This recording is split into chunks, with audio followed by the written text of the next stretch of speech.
Morris, and you are about to embark on the next Pioneer Knowledge Services Because You Need to Know, a digital resource for you to listen to folks share their experience and knowledge around the field of knowledge management and nonprofit work.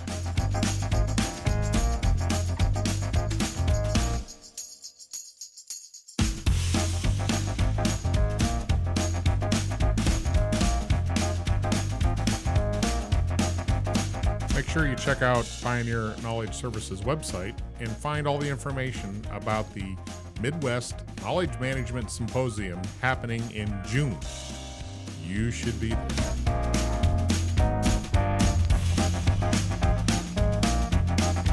Hi everyone, my name is Apryl Lytle. I live in Ohio, sort of between Akron, Ohio and Cleveland, Ohio, and we have lots of interesting things here like the Rock and Roll Hall of Fame, the Football Hall of Fame, and a beautiful park system. I love to spend time with my family. I'm a military wife, and I have 2 teenage children and 2 dogs. My children are my happy place, and being their mom makes me one of the luckiest people on the planet. Pretty much doing anything with my family is where I want to be. Hiking, watching a movie, cooking out, walking the dogs. Family time is where I refuel. I've worked over 20 years in the field of quality compliance and regulatory assurance. So this doesn't mean that I'm the one inspecting the goods to be delivered. I work in tightly regulated industries. Basically, if it's regulated, I have worked there. Pharmaceuticals, medical device, food and beverage, cosmetics, software. And I ensure that those companies are compliant with all regulations and laws pertaining to the quality of the product and the safety of the consumer. I feel I create the most value by sharing knowledge. And sharing my knowledge around knowledge management is something I'm passionate about. I don't just like to share the knowledge, but I love to see good knowledge practices put into place, and I love seeing people get benefit out of those practices. The absolute best advice I have received was lead from where you are. I honestly don't remember where I heard this or who told me this. It was my daughter, actually, who made this real for me. It was during COVID, and I had lost my job managing in a Fortune 50 company, and I had taken an individual contributor position again. I watched and saw my daughter seem very disturbed that I would reduce myself to take this type of position after having climbed the corporate ladder. This is when I told her that the title didn't matter. I could lead from anywhere. I was so thankful that she gave me that reflective moment. I think it helped her understand that it's not about the climb and reminds me every day that I'm not in this just for my peers, but to make processes and knowledge accessible to all by utilizing the position I have at that time. Wow. You rolled it. Interesting position to be in the awareness it takes to understand that you can bring all of your talent, skills, and expertise no matter what the position, no matter what the job, no matter what the title behooves the person. You're talking about a personality-driven way of doing business. Absolutely. And it's not just business, right? Then allows it to flow into your personal life. It allows it to flow into organizations. I do a lot of event management and philanthropy work, all just kind of then articulate into those things as well, once you realize that it's not just specific to that one area. It's kind of counterintuitive to the model that's out there for most, is that you bring the face the customer needs. You bring what the customer or client is best suited to absorb or correspond with. It's like you're just the same no matter where you go, you bring the same goods. Right, absolutely. It's just knowing which thing to pull out of your pocket at what time you need it, right? Mm-hmm. You're still knowing what the customer needs, and that customer could be internal or external or family or friends, and then you're just looking to see which tool in your tool belt you need to use. So we're talking about an awareness and education level because it requires both those things, awareness of the environment, aware of others, and aware of yourself, but you got to build up that skill set in order to have a toolbox. Right, absolutely. Where do you get that? Where did you start? Well, I applied for a position at a pharmaceutical company to be a microbiologist. Oh. I have a biology degree. I didn't get my master's in knowledge management until much later in life. The lady who was hiring looked at my resume and said, "How about computers. Are you good with computers? I'm like, sure. But, and I'm glad she moved me there. And I just built on that. I wasn't afraid to change positions if I saw something that interests me. I'm not the kind of person who looks at something and says, oh, I don't have that experience. I'm like, I can bring this to the table that they don't have. Yeah. It was just kind of built up over the years. And then when I found knowledge management, it was like, this is what I've been looking for my entire life. It really just kind of sums it all up. You know, where do you get that tacit knowledge? Where do you get that explicit knowledge? Can you retain it? How do you catalog it? You know, everything at once. And then really started trying to apply that into my business. And one of those tools is always knowing too that I don't have the tool. You know, like my daughter said, it's just wherever you are, right? So then I started applying it to everywhere. And it really does make life easier when you don't have to be 6 different people. I'm just me, and I pull a different tool. So again, it's an awareness level, because sometimes you run against the wall and you're not sure left, right, straight, up, down, which way. To back up and be reflective and to understand what's missing or what could be is kind of a visionary tool, don't you think? You have to have an imagination to be creative in that. And I love the analogy of taking a step back, because usually there's an arrow and you just might be too close to the wall to see it. Who did you say? Was it the job interview that said, oh, what, do you like computers? It's that arrow. It's the arrow of some other option. Right? That you did not have in your sights. It wasn't like even front of mind. It was just not even on the plate.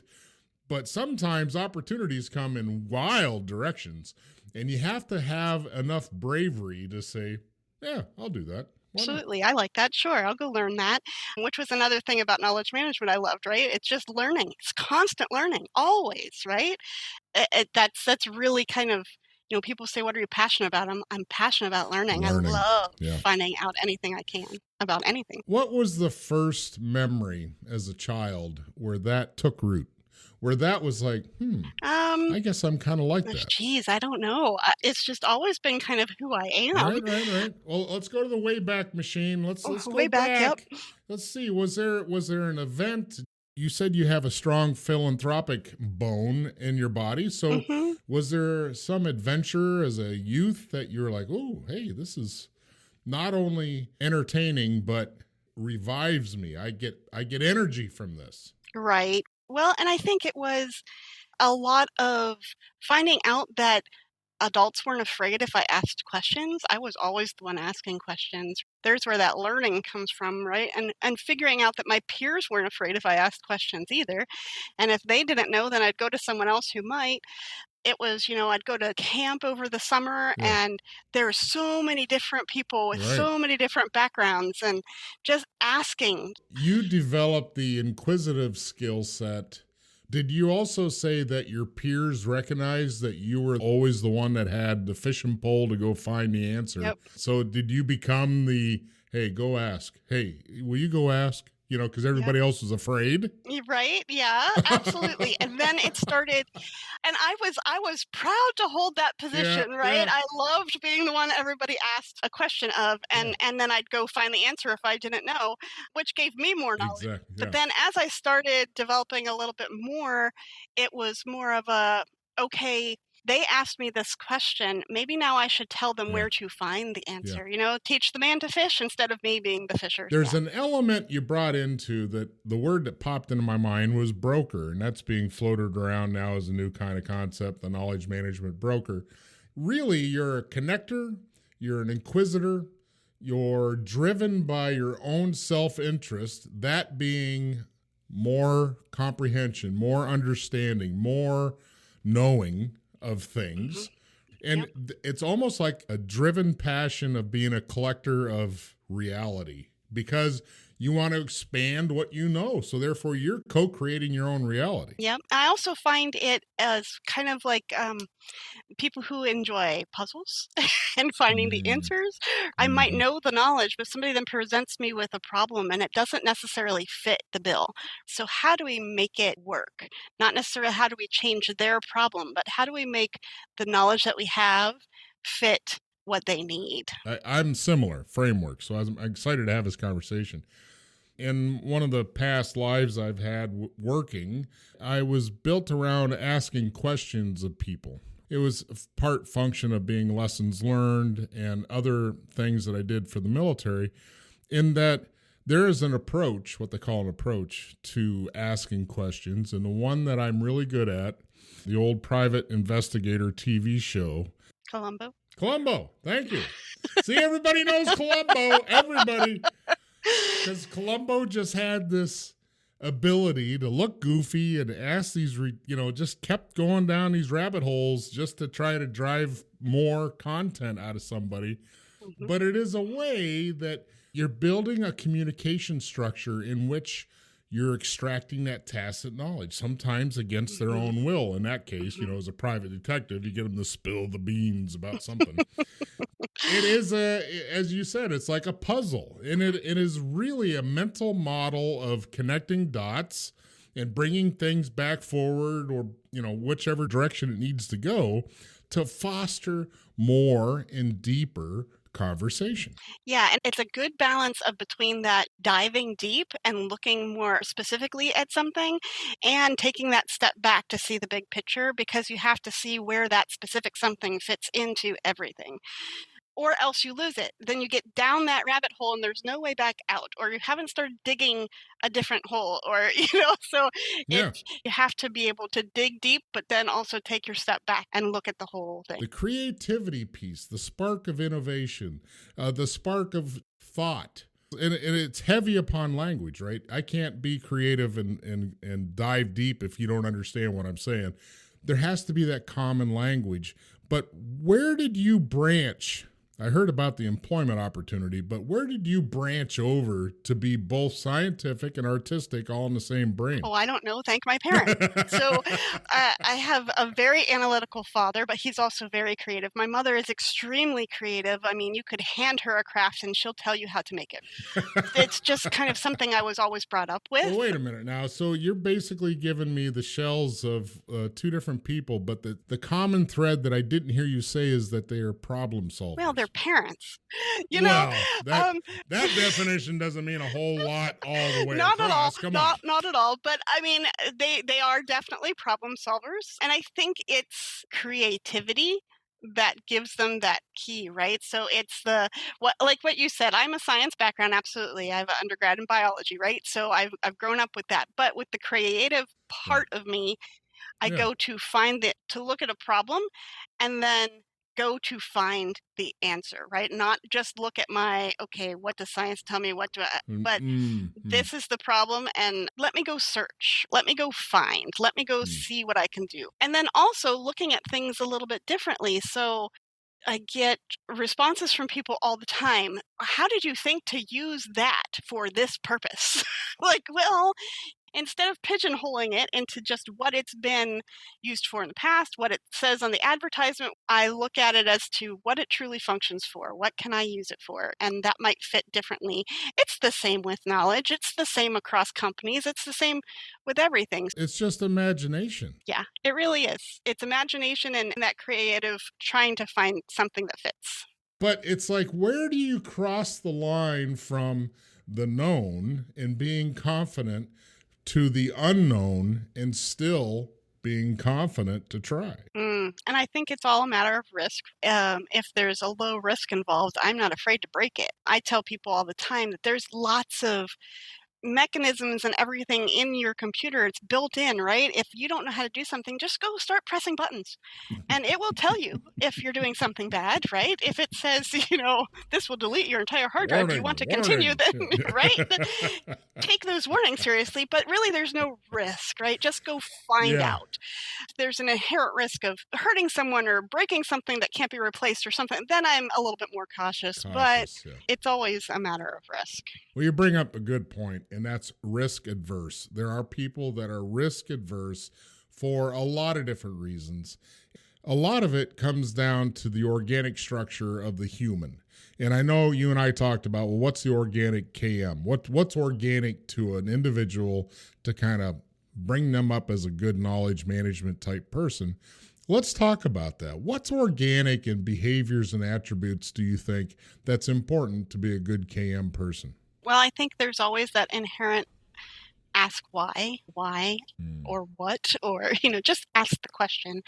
I think that's inherent to a good KM person. Let me just add to Yeah. that, because as you said that, I can remember a few children that I've had that ask insistent questions because they know it'll agitate. Yes. I think there's a difference to asking the why if you're actually intentful about wanting to know the answer, or just poke the bear. Poke the bear. Yeah. Well, sometimes poke the bear gets you what you want, though.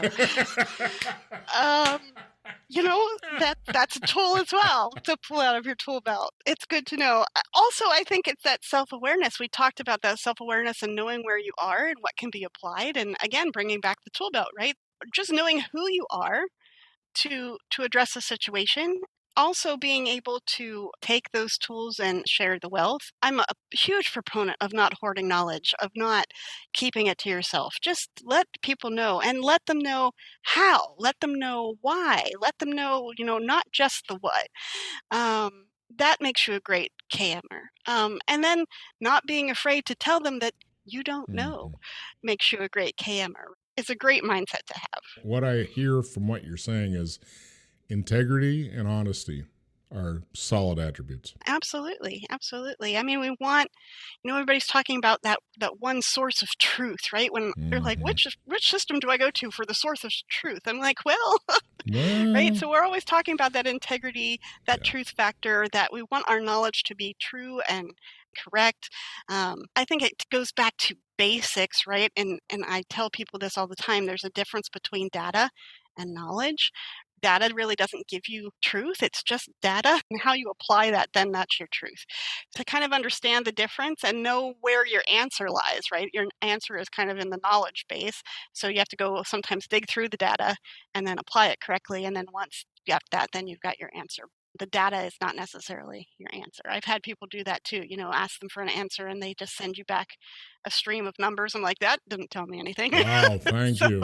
Yeah. You're now blocked. Get out of here. We're done with that. Right. We're at a point now where I need to ask what April's definition of knowledge management is. So my definition of knowledge management is pretty basic. It's the drawing out and access and maintenance of knowledge. But I know you shouldn't define something with the word that's in it. Who says that? Who says that? Well, knowledge management is kind of a throwaway term anyway. Somebody couldn't think of something better, so they said knowledge management. And it means something different to everyone. It does. I'm really focused in that tacit knowledge, that knowledge that you can't get just anywhere, that isn't in a book, that isn't written down, and how do we get it to be more accessible to people? So it's that part of knowledge that really excites me and drives my passion, and probably drives me more to learn and keep on learning, because I want that tacit knowledge. I want what people, what I can't read in a book easily, and things of that nature, what people can give me. But what motivates you to do that? What's your primer motivation? I don't know. I guess I'm just a people person. So I really do. Right. Well, I get what you're saying. And I'm going back to that early imprint where you were like the hitch pin to knowledge, because you were brave enough to go ask somebody, and all your peers in those areas were like, oh, go ask. Because they had their fear set, or whatever their stipulation was, but it was something that was organically just, I like doing this. Yeah. But what's the driver? It doesn't sound like it's a selfish thing. No, I don't think it is. I mean, let's just look back at that picture, because there's got to be a level of, people need me. I'm important, right? But that's selfish. Well, is it really though? I mean, it feeds you. So therefore, if you're working for everybody else, it's a win-win in that regard. Yeah. You know what I mean? But I think is it selfish? I think it's a little bit of both, right? I think it can be selfish. Like you said, it does feed me, right? It does. It lifts me up. It gives me, motivation to keep on going. It makes me feel good. Right. But at the same time, it makes them feel good. And I feel good when they feel good, right? So again, that's selfish and not selfish at the same time. I think my motivation is really just, honestly, is to make, my motivation has always been in others. I'm a caregiver. Like I said, my kids are my life, right? Yep. So, and my mom said when I was in high school, she was like, she has been ready to be a mother since she was like 10. So it's just, Not that she was wanted me to be, but Yeah, right. Yeah.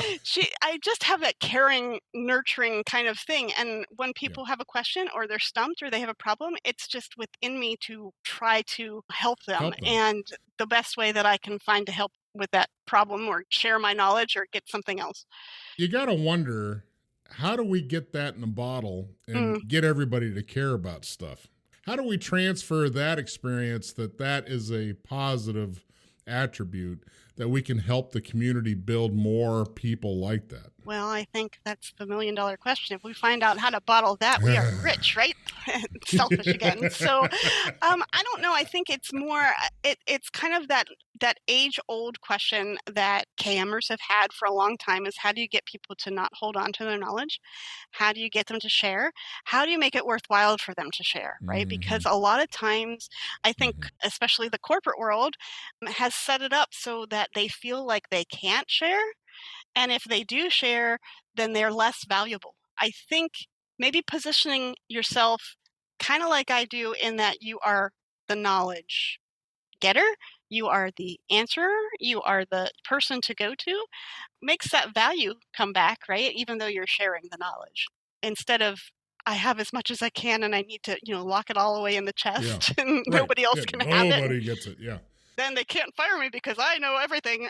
Instead, making yourself more available to share that knowledge, and making yourself, I don't know, valuable to the company because you're the person who can help with different situations. The fixer, the connector, the transformer, the one that knows stuff. It's a good position to be in. Hmm.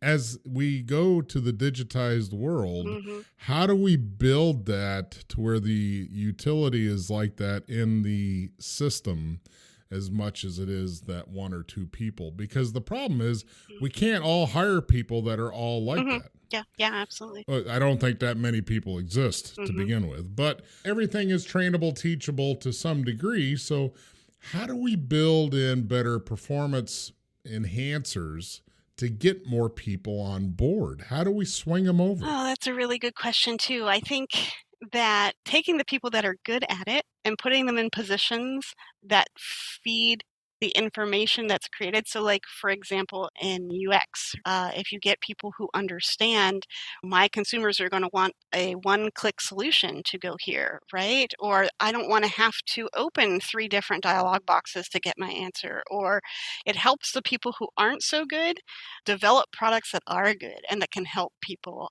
a lot better. And I think Mm, the easier we make it to access, the easier we make it to interact, more likely to share, more likely to work. Yeah. yeah.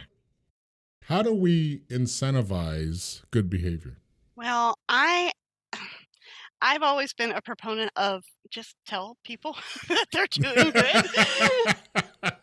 What? That's so 1950s. Who Right, it does really that is. anymore? Everybody thinks of incentivize and they're like, "Oh, well, we don't have the money to do that. We don't have the gifts. We don't have the whatever." I'm like, Yeah. "Can you just tell me I did a good job? I mean, it would be great, put it in my performance review that I did great this time, you know?"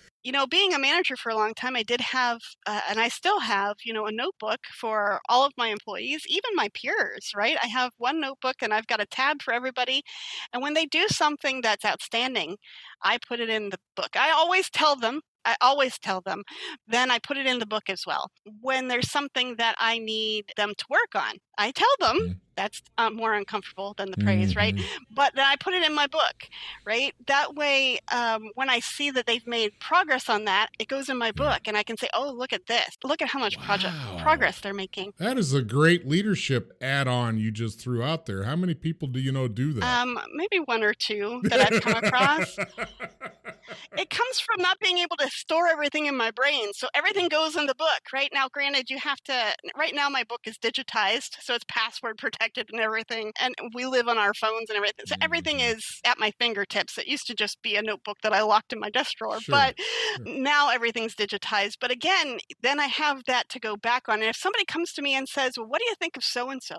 I just had at my current company, we give away recognition awards for Mhm. people who are doing great work in the field of quality or the field of customer service or something like that. And I had someone come to me and say, "Hey, I need a nomination for a quality award. So I go to my boss, look how great this person's doing. It's really incentivizing. I've been on the planet a fair enough time with huge, diverse background of employment situations, and you're the first. You are the first that tells me that that's a thing to do. The Attaboy folder was the only thing I ever knew about, and that was the Attaboy folder when somebody gave you recognition, you stuck that in your own folder. This is such an easy thing to do, and I challenge anybody in leadership to adopt it because I think it's got the most power because it adds so much contextual legwork to long-term leadership. You've codified it. It's not in your memory banks. You've summarized it. You bulletized, however you recorded it, but you put effort into making it recorded. That builds so much depth and understanding of a lot of things. I just don't hear anybody ever doing it. I do it. Anybody could do it. And honestly, I have the Attaboy folder too. Who doesn't? Because I look back on it on occasion to make sure I'm doing a good job. If I haven't had an Attaboy, I need to go up my game. But also, in today's day and age, with everything being electronic, I can slide an email over to something. I can have this tangible index for this person. I can search. If I want to say, who did something for this project, I search and pull out all my stuff, which also gives me a great start to my resource catalog. So if I need to know who's great at this problem solving, who works in this area, who does this, I do my search and there I go. I've got my list of people that I need to go talk to. Well, it would be great if HR did this. Oh, yeah.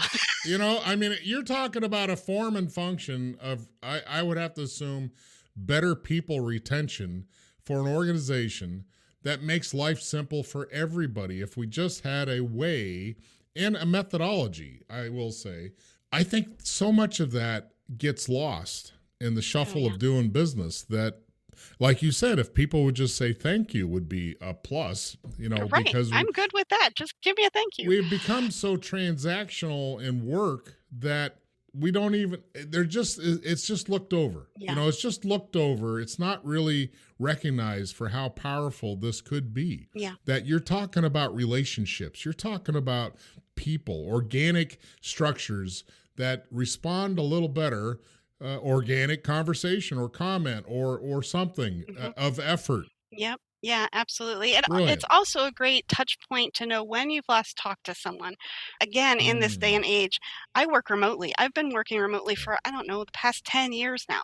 It is hard to maintain those people relationships when you don't see people day to day. So I see them on the video chat, but that's only my small sect of people or people that I'm working on a project with right now. So sometimes I'll put in my calendar 15 minutes to go talk to so-and-so because I haven't talked to them in a month and I want to just touch base, right? And that really goes a long way of incentivizing people too, because they know that they're cared about. They know that somebody's out there that wants to know about them, not the project they're working on, not the last thing that they did. Yeah. It's that water cooler kind of talk that you miss when you're remote. Yeah. A little chit chat. Yeah. Good example of good leadership, April. And I got to say, this was extremely powerful conversation that we spent a lot of time constructing in the front end, but actually it blossomed and grew its own legs all by itself. Any last tidbits, brilliancy that you forgot to mention? Reminding people that they're people is a great thing. And honestly, knowledge management doesn't happen with machines. We use them as tools and they can track and they can trend and they can codify all of our stuff for us. But the knowledge sharing happens between people. So you need it to be people focused. I thank you very much for being here. Well, thank you so much. It was a pleasure to be here.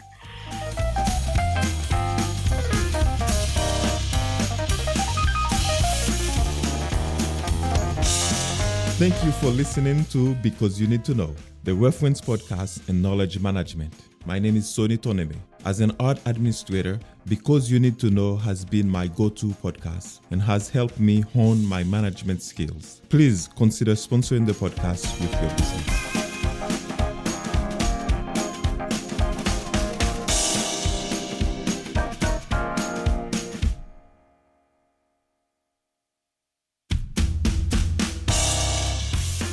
have just finished our latest Because You Need to Know, a public service of Pioneer Knowledge Services. Please join us on LinkedIn and find us at pioneer-ks.org.